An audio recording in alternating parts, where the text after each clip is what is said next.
Students,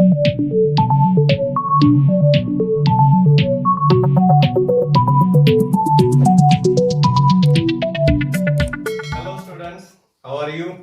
ठीक ठाक हो? चलिए, आज का हमारा टॉपिक है बच्चे Newton third law of motion. ठीक है, Newton third law of motion. पहले दोनों लॉज बच्चे हम पिछली वीडियो में कर चुके हैं। ठीक है, उनके साथ साथ कुछ और टॉपिक्स भी किए थे हमने, मोमेंटम और इंपल्स वगैरह। ठीक है, अभी तक अगर आपने वो वाली वीडियोज नहीं देखी है बच्चे, तो इधर आई बटन में मैं लिंक दे रहा हूं, पहले वो वाली वीडियोज आप देखिए। ठीक है, उसके बाद ही आपको ये वाले जो आगे के टॉपिक्स हैं वो समझ में आएंगे। ठीक है, तो चलिए शुरू करते हैं Newton third law of motion. ठीक है, Newton third law of motion क्या है बच्चे? अगर मैं आपके थप्पड़ मारूंगा, ठीक है, मेरे तो खैर नहीं मारोगे, चलिए, अगर आपका फ्रेंड आपके थप्पड़ मारे, ठीक है, तो आपका जी करेगा कि मैं भी उसके एक धर दूं, ठीक है, एक थप्पड़ लगा दूं। तो यही कुछ ये जो थर्ड लॉ है ये बताता है। ठीक है, कि अगर आपके कोई थप्पड़ मारता है, वो कोई एक्शन लेता है, तो आप उसका रिएक्शन भी दोगे। ठीक है, रिएक्शन दोगे। तो what is Newton third law of motion? It says to every action there is an equal and opposite reaction। ठीक है, there is an equal and opposite reaction. ये है अभी हमारे पास Newton third law of motion. ठीक है, ये बताता है। ठीक है, तो पहली चीज देखिए, एक्शन और रिएक्शन क्या चीजें हैं बच्चे? ठीक है, first question is this, action and reaction दोनों क्या चीजें हैं? एक्शन और रिएक्शन आर नथिंग बच्चे but they are the forces. क्या है वो? फोर्सेज है। ठीक है, एक बॉडी ने दूसरी बॉडी के ऊपर फोर्स लगाई, जैसे इस हाथ ने इसके ऊपर फोर्स लगाई, तो ये हो गया एक्शन। उसी एक्शन के रिएक्शन में जो फोर्स लगती है, ठीक है, देखिए इसने इसके ऊपर लगाई, तो ये भी इसके ऊपर फोर्स लगाएगा, वो क्या होगी? वो हो गया रिएक्शन। ठीक है, तो this is the third law of motion. और क्या बताता है हमें न्यूटन थर्ड लॉ बच्चे? ये बताता है कि जो फोर्सेज हैं, ठीक है, दे नेवर एग्जिस्ट सिंगली। ठीक है, just singular, they are always in pairs, they are always in pairs। ठीक है, they are always in pairs मतलब हमेशा फोर्सेस जो है वो पेयर्स में एग्जिस्ट करती हैं, हमेशा दो होंगी फोर्सेस। ठीक है, कभी भी एक फोर्स जो है वो एग्जिस्ट नहीं करती। अगर कोई फोर्स हमने लगाई है, तो उसी के इक्वल एंड अपोजिट दूसरी फोर्स भी होगी वो। ठीक है, हमें हो सकता है कि उसका इफेक्ट दिखाई ना दे, लेकिन वो एग्जिस्ट करती है हमेशा। ठीक है, ये हमें बताता है Newton third law of motion. ठीक है, क्या बताता है? देखिए, जैसे मान लीजिए ऐसे दो बॉडीज हैं, ए और बी बॉडीज। ठीक है, ये इसके ऊपर फोर्स लगा रही है, ये इसके ऊपर फोर्स लगा रही है। ठीक है, तो क्या होगा? जो फोर्स ए बॉडी बी पे लगा रही है, वो इक्वल होगी force exerted by body B on body A, but in opposite direction. ठीक है, F A B is equal to minus F B A होगा। बस ये है हमारे पास Newton third law of motion. ठीक है, बहुत छोटा सा लॉ है बच्चे, छोटी सी स्टेटमेंट है। ठीक है, लेकिन इसी चीज को यूज कर करके बच्चे और बहुत सारे कंसेप्ट जो है वो बन गए हैं। ठीक है, फिजिक्स में बहुत सारी जो डेरिवेशन है वो इसी के बेसिस पे चलती हैं। ठीक है, इसके बाद हम करते हैं बच्चे कुछ इसकी प्रैक्टिकल एप्लीकेशन। ठीक है, एप्लीकेशन जो लिख लो या फिर एग्जांपल जी बोल लो एक तरह से। ठीक है, Newton third law of motion. ठीक है, क्या होता है? जैसे देखिए, हम वॉकिंग करते हैं, हम वॉक कर रहे हैं, तो वो वॉकिंग है जो, ठीक है, उस वहां पे भी हम Newton third law of motion को बच्चे अप्लाई करके दिखा सकते हैं। ठीक है, क्या होता है जब हम अर्थ के ऊपर चल रहे हैं, ठीक है, तो हम अर्थ के ऊपर फोर्स लगाते हैं टूवर्ड्स, मतलब पीछे को फोर्स लगाते हैं, बैकवर्ड, ऐसे चल रहे हैं ना, ठीक है, तो बैकवर्ड फोर्स लगा रहे हैं अर्थ के ऊपर। ठीक है, अर्थ भी हमारे ऊपर फोर्स लगाती है, ठीक है, वो लगाती है इन फॉरवर्ड डायरेक्शन। जितनी फोर्स हम अर्थ के ऊपर लगाएंगे उतनी ही ज्यादा फोर्स बचे अर्थ हमारे ऊपर लगाएगी, बट इन ऑपोजिट डायरेक्शन। ठीक है, अब माइंड में आपके ये क्वेश्चन आ सकता है, ठीक है, कि अगर फोर्स इक्वल लग रही है, हम तो फिर चल रहे हैं, अर्थ क्यों नहीं चल रही? ठीक है, गुड, ऐसा क्वेश्चन आना भी बच्चे नेचुरल है। ठीक है, फोर्स इक्वल होने का मीनिंग बच्चे ये नहीं होता कि अफेक्ट भी इक्वल हो। ठीक है, अफेक्ट भी इक्वल हो, क्योंकि फोर्स जो है it also depends upon mass. ठीक है, फोर्स मास पे डिपेंड नहीं करती, सॉरी, लेकिन जो एक्सेलरेशन है, फोर्स क्या होती है? Mass into acceleration. यहां से आपको क्या बताया था? एक्सेलरेशन जो है वो फोर्स ओवर मास आ जाएगा। ठीक है, क्योंकि फोर्स दोनों बॉडीज पे इक्वल लग रही है, तो इसको ऐसे लिख सकते हैं, फिर फोर्स तो कांस्टेंट होगी ना, क्योंकि इक्वल है दोनों पे, तो A inversely proportional to M। ठीक है, एक्सेलरेशन उस बॉडी में प्रोड्यूस होगा या ज्यादा प्रोड्यूस होगा जिसका मास कम है। ठीक है, अब आप कंपैरिजन कीजिए हमारी बॉडी का मास और अर्थ का मास। ठीक है, they are not even close to each other. ठीक है, अर्थ का mass is very very very very greater than human body mass. ठीक है, तो क्या होगा? एक्सेलरेशन अर्थ में प्रोड्यूस होता है, बट वो इतना ज्यादा छोटा है, इतना नेग्लिजिबल है कि हमको उसका अफेक्ट नजर नहीं आता। जबकि हम में जो अफेक्ट हो रहा है, क्योंकि हम लाइटर बॉडी हैं एज कंपेयर टू अर्थ, तो जो हमारी बॉडी में एक्सेलरेशन प्रोड्यूस होता है वो हमें दिखाई देता है। ठीक है, ऐसे ही स्विमिंग जो होती है, ठीक है, स्विमिंग भी एक एग्जांपल है न्यूटन के थर्ड लॉ ऑफ मोशन की। ठीक है, जो स्विमर होता है बच्चे, वो हमेशा पानी को पीछे की तरफ धकेलता है, वो हमेशा बैकवर्ड फोर्स लगाता है वाटर के ऊपर। ठीक है, तो वाटर जो है वो भी क्या करता है, वो भी उस स्विमर के ऊपर फोर्स लगाएगा, बट इन ऑपोजिट डायरेक्शन। अगर स्विमर बैकवर्ड डायरेक्शन में फोर्स लगा रहा है, तो वाटर उसके ऊपर फॉरवर्ड डायरेक्शन में फोर्स लगाएगा। ठीक है, इसीलिए उसको स्विमिंग में बच्चे मदद मिलती है। ठीक है, और एग्जांपल्स देख लीजिए आप, जैसे अपना वो गन वाली एग्जांपल है। ठीक है, गन वाली, जब हम एक मिनट, जब हम किसी गन से, ठीक है, बुलेट को फायर करते हैं, तो होता क्या है, देखिए, हमने ट्रिगर दबाया, ठीक है, तो जितनी फोर्स, ठीक है, गन जो है वो बुलेट के ऊपर लगाएगी, ठीक है, बुलेट को आगे भेजने के लिए, उतनी ही फोर्स बुलेट भी लगा के जाती है गन पे। ठीक है, इसीलिए हमारा हाथ जो है वो पीछे को हटता है हमेशा। ठीक है, उसका भी रीजन सेम है, जितनी फोर्स गन ने बुलेट के ऊपर लगाई उतनी ही बुलेट ने गन के ऊपर भी लगाई। फिर से वही चीज, मास पे बात आके अटक जाती है बच्चे।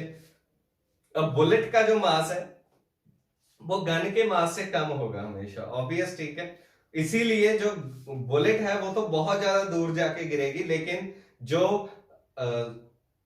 अपनी गन है उसमें जो एक्सेलरेशन प्रोड्यूस होगा वो कम होगा। ठीक है, बहुत ज्यादा नहीं होगा। ओके, ऐसे ही अगर हम देखें, ठीक है, कोई सेलर और बोट वाली एग्जांपल काफी ज्यादा कॉमन है। ठीक है, जैसे सेलर जो है वो अपनी बोट से बाहर निकल रहा है, ठीक है, बाहर निकल रहा है, तो वो उसके ऊपर बैकवर्ड फोर्स लगाएगा। ठीक है, बैकवर्ड फोर्स लगाएगा, और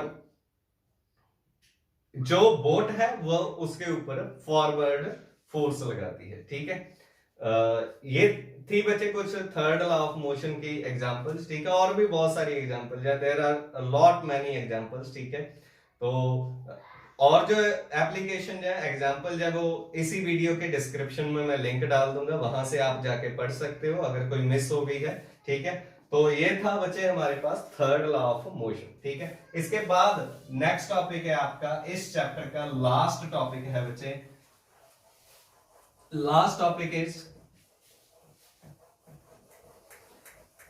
the law of conservation of momentum. ठीक है, क्या है? Law of conservation of momentum, law of conservation of momentum.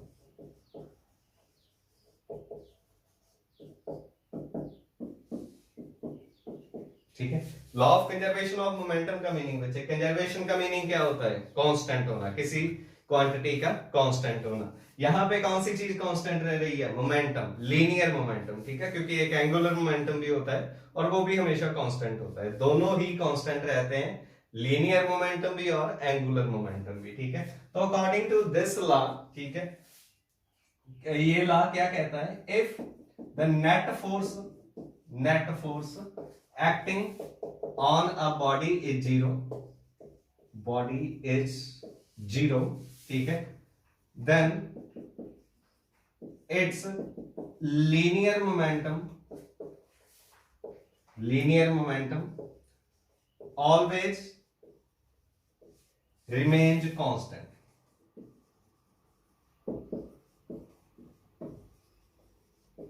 ठीक है, तो उसका जो लीनियर मोमेंटम है बच्चे वो हमेशा कांस्टेंट रहेगा। कब होगा लेकिन? जब total force acting on the body जो है वो जीरो हो जाए। ठीक है, बिल्कुल सिंपल सा एक प्रूफ मैं आपको बताता हूं, अगर 1-2 नंबर में आपको प्रूफ करना आता है। ठीक है, क्या लिखते हैं? According to second law of motion, according to second law of motion क्या था? सेकंड लॉ ऑफ मोशन के अकॉर्डिंग क्या था बच्चे? पहली स्टेटमेंट क्या थी उसकी कि जो फोर्स है, ठीक है, वो किसके इक्वल होता है? वो होता है हमेशा अपना rate of change of linear momentum. ठीक है, M V minus U over T, यही होता है ना। ठीक है, rate of change of linear momentum. ठीक है, तो अगर फोर्स जीरो हो जाए, क्योंकि ये तो चीज है ही, देखिए, चलिए मैं आपको वैसे ही बता देता हूं। यहां पे हमने क्या लिखा था? dp बाई dt लिखा था ना, dp बाई dt। ओके, अगर फोर्स जीरो हो जाए, क्योंकि स्टेटमेंट में हमने लिखा है if net force acting on a body zero. ठीक है, तो क्या होगा? यहां से क्या आया? dp ओवर dt क्या आया? जीरो के इक्वल। ठीक है, जीरो के इक्वल।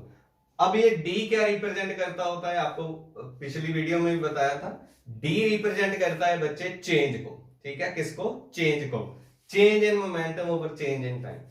तो क्या जीरो आ रहा है? चेंज जीरो आ रहा है। क्या चीज जीरो आ रही है? चेंज। चेंज का मतलब क्या है बच्चे? चेंज जीरो होने का मतलब है कि चेंज हो ही नहीं रहा।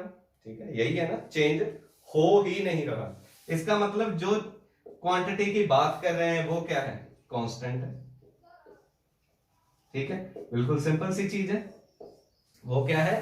कांस्टेंट है। ठीक है, या फिर आप इसको ऐसे भी लिख सकते हो, मोमेंटम क्या होता है? मास इनटू वेलोसिटी, यही होता है ना। ठीक है, मास इनटू वेलोसिटी। डी को तो रहने दो, चलिए डी रहने देते हैं। ठीक है, ये चीज चेंज इन वेलोसिटी, मास तो चेंज होगा ही नहीं, मोमेंटम चेंज का मतलब वेलोसिटी चेंज। ठीक है, ये किसके इक्वल आया? जीरो के। तो यहां से क्या आ जाएगा आपके पास?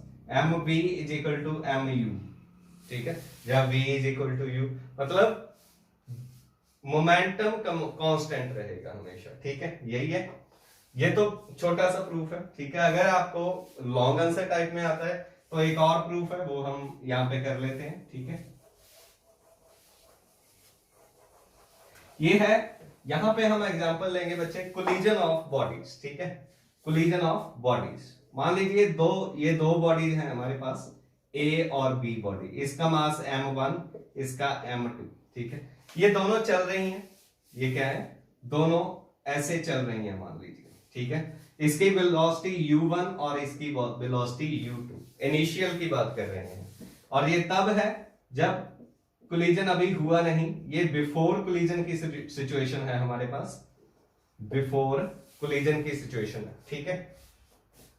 इसके बाद मान लीजिए ये दोनों कोलाइड कर गई, ठीक है, दोनों क्या करेगी, कोलाइड कर गई, एक दूसरे से टकरा गई, और वो तभी हो पाएगा, कोलाइड कब कर पाएंगी वो, जब u1 u2 से ग्रेटर हो, ठीक है, जब पहली बॉडी की वेलोसिटी दूसरी से ज्यादा हो, क्योंकि तभी ये इसके साथ जाके टकराएगी, अगर इसकी ज्यादा हुई फिर तो ये आगे आगे चलती रहेगी, ठीक है। तो मान लीजिए इसके बाद इन दोनों के बीच कोलिजन हो गया, ठीक है। अब क्या होगा, ये बॉडी इसके ऊपर फोर्स ला रही है, मान लीजिए एफ ए बी, और ये वाली बॉडी इसके ऊपर फोर्स लगाएगी, मान लीजिए एफ बी ए, ठीक है। ये है सिचुएशन हमारे पास ड्यूरिंग कोलिजन की, ठीक है, ड्यूरिंग कोलिजन। ओके, चलिए कोलिजन हो गया। इसके बाद बॉडीज की जो वेलोसिटीज है बच्चे वो चेंज होती हैं, ठीक है। कोलिजन के बाद हमेशा बॉडी की वेलोसिटी जो है वो चेंज होगी, या तो इंक्रीज होगी या डिक्रीज होगी, ठीक है, वो डिपेंड करता है सिचुएशन के ऊपर। कोलाइड होने के बाद मान लीजिए ये दोनों अलग अलग हो गई बॉडीज, ठीक है, दोबारा से चलना स्टार्ट कर दिया। अब इसकी वेलोसिटी v1 और इसकी v2 है, ठीक है, v1 और v2 ये फाइनल वेलोसिटी है, ठीक है, और ये तब है, कब है, आफ्टर कोलिजन, ठीक है, सिचुएशन आफ्टर कोलिजन। ओके, चलिए अब ये बॉडीज बच्चे तभी एक दूसरे से सेपरेट होंगी अगर v2 ग्रेटर हो v1 से, ठीक है, v2 ग्रेटर हो v1 से। ओके, कोलाइड तब होंगी अगर पहली की वेलोसिटी ज्यादा हो दूसरी से, सेपरेट तब होंगी जब दूसरी की वेलोसिटी पहली से ज्यादा है, ठीक है। इन दोनों के बीच का डिफरेंस, इन दोनों के बीच का डिफरेंस होता है बच्चे, उसको बोलते हैं velocity of approach, velocity of approach, ठीक है। सिमिलरली यहां पे क्या लिखा, दूसरी बॉडी की वेलोसिटी ज्यादा होनी चाहिए, इन दोनों के बीच जो डिफरेंस होगा उसको हम बोलते हैं वेलोसिटी ऑफ सेपरेशन, ठीक है, वेलोसिटी ऑफ सेपरेशन, क्योंकि यहां पे ये सेपरेट हो जाएंगी और यहां पे ये एक दूसरे की तरफ अप्रोच कर रही है, ठीक है। चलिए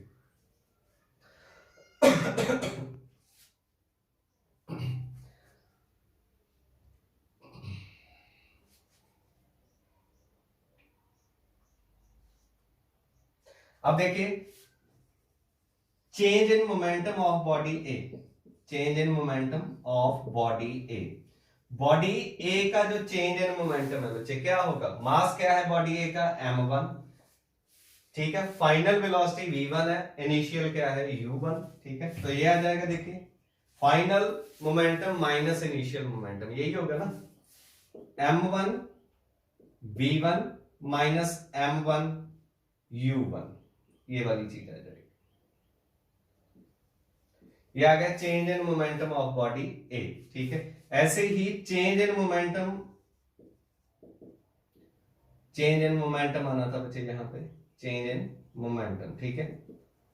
यहां पे change in momentum in body B, of body B, ठीक है। ये क्या आ जाएगा, इसकी फाइनल वेलोसिटी v2, इसकी u2, ठीक है। तो m1 v2 सॉरी m2, इसका मास m2 है, m2 v1 u1 सॉरी यार u2, ठीक है, ये चीज आ गई। चलिए तो टोटल चेंज इन मोमेंटम क्या होगा, दोनों की एडिशन हो जाएगी, ठीक है।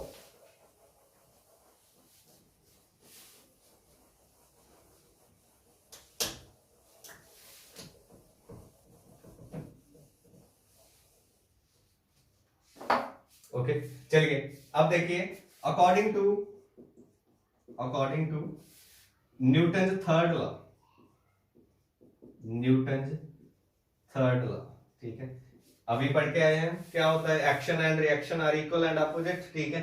ये बॉडी ए जब वो कोलाइड कर गई, ये बॉडी इसके ऊपर फोर्स ला रही है एफ ए बी, और ये इसके ऊपर फोर्स ला रही है एफ बी ए, ठीक है।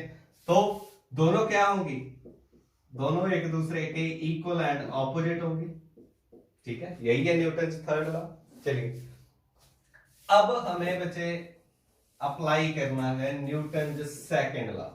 Applying Newton second law. क्या होता है न्यूटन सेकंड लॉ? क्या बोलते हैं हम कि rate of change of momentum of a body is directly proportional to external forces acting on it. यही था ना, ठीक है। क्या लिखा था हमने? dp by dt is directly proportional to force, यही होता है, ठीक है। तो यहां पे भी सेम चीज अप्लाई करेंगे। बॉडी ए ये है, इसका चेंज इन मोमेंटम ये है, ठीक है। चेंज इन मोमेंटम को किसके साथ डिवाइड करेंगे? टाइम के साथ, क्योंकि रेट ऑफ चेंज यहां पे होता है, ठीक है। तो क्या आएगा बच्चे? m1 यहां पे पुट करेंगे हम, ठीक है। एफ ए बी किसके इक्वल आएगा? एफ ए बी किसके इक्वल आएगा? ये क्या है? Force on body B due to body A. मतलब ये फोर्स किसके ऊपर लग रही है? बॉडी बी के ऊपर, बॉडी बी के ऊपर। तो इसका चेंज इन मोमेंटम क्या है? ये वाला है, ठीक है। पुट कीजिए value m2 v2 minus m2 u2, ठीक है। चेंज इन मोमेंटम ओवर क्या? टाइम, क्योंकि rate of change of momentum होता है बच्चे, ठीक है। इसके बाद एफ बी ए क्या आएगा? ये क्या है? Force on body A due to body B. जो फोर्स बॉडी ए के ऊपर लग रही है, ठीक है। ये किसके इक्वल आएगा? Rate of change of momentum of body A, ठीक है। तो क्या आ गया? m1 v1 minus m1 u1 over t, यही आएगा, क्योंकि टाइम तो दोनों के लिए सेम ही है बच्चे, तो t ही लेंगे हम, ठीक है। अब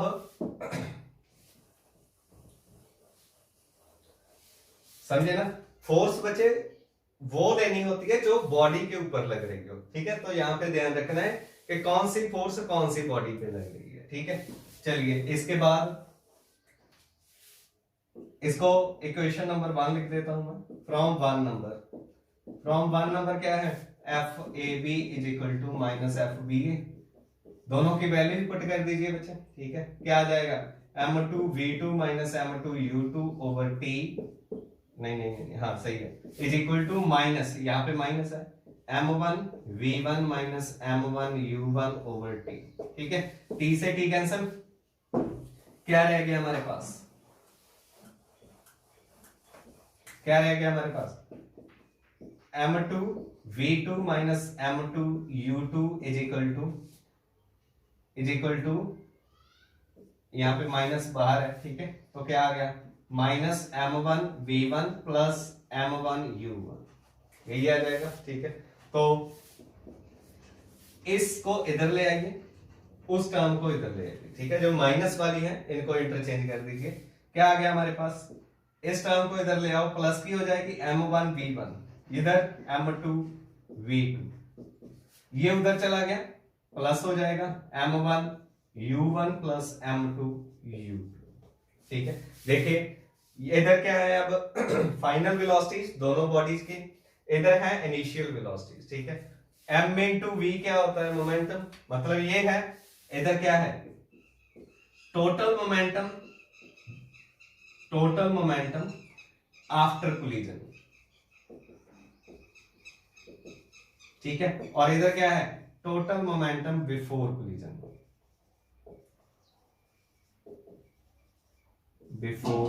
कोलिजन, ठीक है।